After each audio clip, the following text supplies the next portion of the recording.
বন্ধুরা, পৃথার আরেকটি ব্লগে আপনাদের সবাইকে স্বাগত। আমার চুলে এই ব্রাউন হাইলাইট দেখে অনেকেই বিশ্বাস করেন না যে আমি হেনা থেকে এই ব্রাউন হাইলাইট পেয়েছি। বলেন, কই আমরাও তো হেনা লাগাই, তোমার মতো এরম কালার তো আসে না। সেই জন্য আজকের ব্লগটা করা।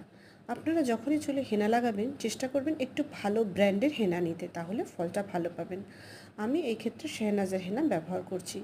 একটা লোহার পাত্রে হেনা, কালো চায়ের লিকার আর 1 চামচ সর্ষের তেল দিয়ে হেনাটাকে ভিজিয়ে রাখবো। এখনকার এই হেনাগুলো খুব ভালো, এগুলো সারা রাত ভেজানোর কোনো দরকার পড়ে না, 2 ঘন্টা ভিজিয়ে রাখলেই যথেষ্ট।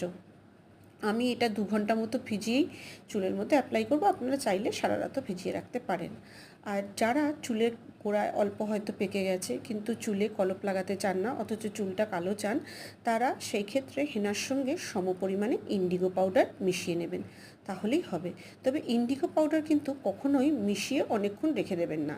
হেনার সঙ্গে ইন্ডিগো পাউডারটা ভালো করে মিক্স করে মিনিট 10 রেখে চুলে লাগিয়ে নেবেন। আমি এই মিশ্রণটা এখন চুলে মেখে 1-1.5 ঘন্টা মতো রাখবো।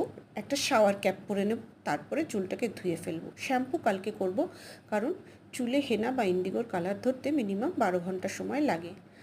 আর আমি আবার গ্লাভস পরে বা ব্রাশ দিয়ে হেনা লাগাতে পারি না, আমার অস্বস্তি হয়। আমি হাত দিয়ে হেনা লাগাই, কিন্তু এক্ষুনি আমার হাতের দফা রফা হয়ে যাবে, লাল রং হয়ে যাবে, আপনারা নিজেরাই দেখতে পারবেন। ওই জন্য আগে নেল পলিশটাকে চেঞ্জ করছি, একটু ডিপ কালার নেল পলিশ লাগাবো, নাহলে নখটাও যাবে।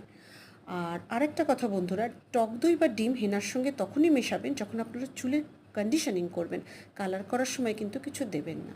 আমার ব্লগটা ভালো লাগলে সাবস্ক্রাইব করবেন, লাইক করবেন। আপনারা সবাই ভালো থাকবেন, নিজেদের খেয়াল রাখবেন।